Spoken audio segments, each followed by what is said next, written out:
Namo Buddhaya, Namo Dhammaya, Namo Sanghaya.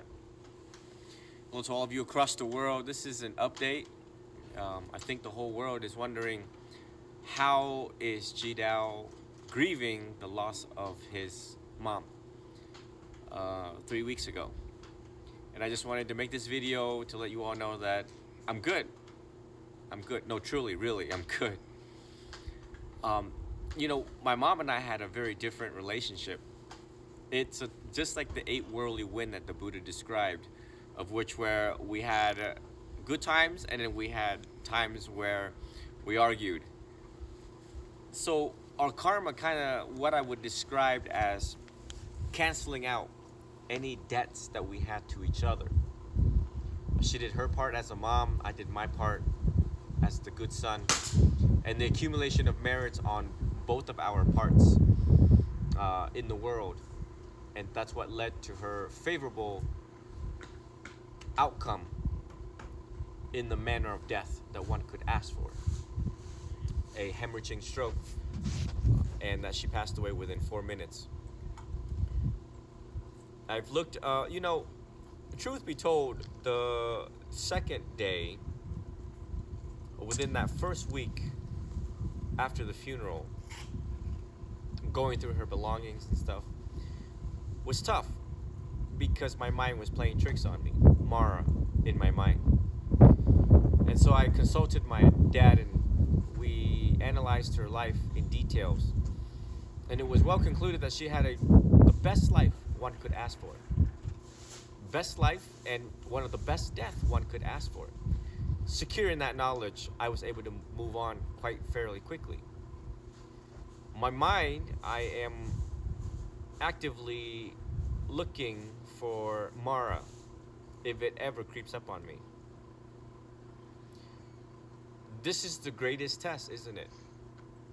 And how do you know that you have grown spiritually? Well, it's when stuff like this happens, and how do you respond to it? How do I respond to it? I had to do everything that I was teaching the rest of the world, which is honor thy mother, thy father, do the best that you can.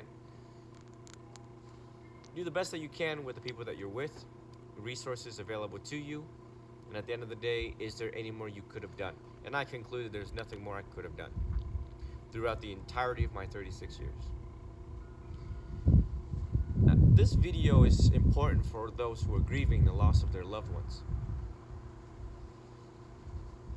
I would imagine, realistically, that most people would have regrets. And that's something that I screened my mind in a life review, my relationship with my mom, if there was any regret. Did I regret anything that I did?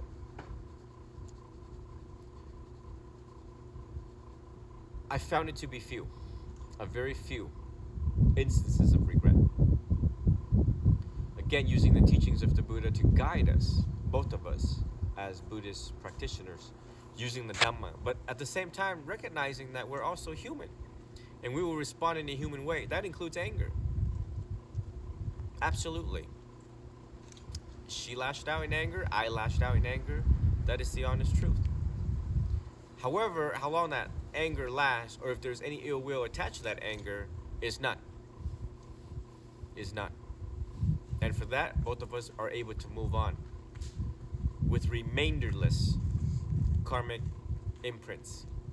That's what I describe it. For those who are actively grieving your loved ones, there is the sharing of the merits, which is real. I can attest to that, and you all can see clearly how my grandmother passed away. Quick, swift, another favorable death, outcome and manner of death one could ask for.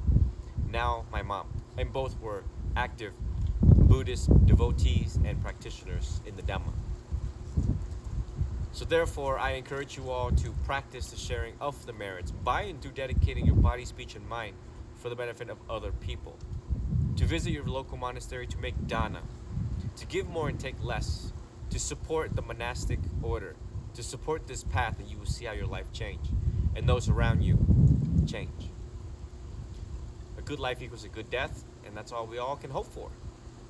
I'm confident at the time of this talk, proceeding on forward, that if I stay on this path, giving more and taking less like I have demonstrated to the entire world over the past 10 years, and have meditated for the past 23 years, that I too will have a favorable death.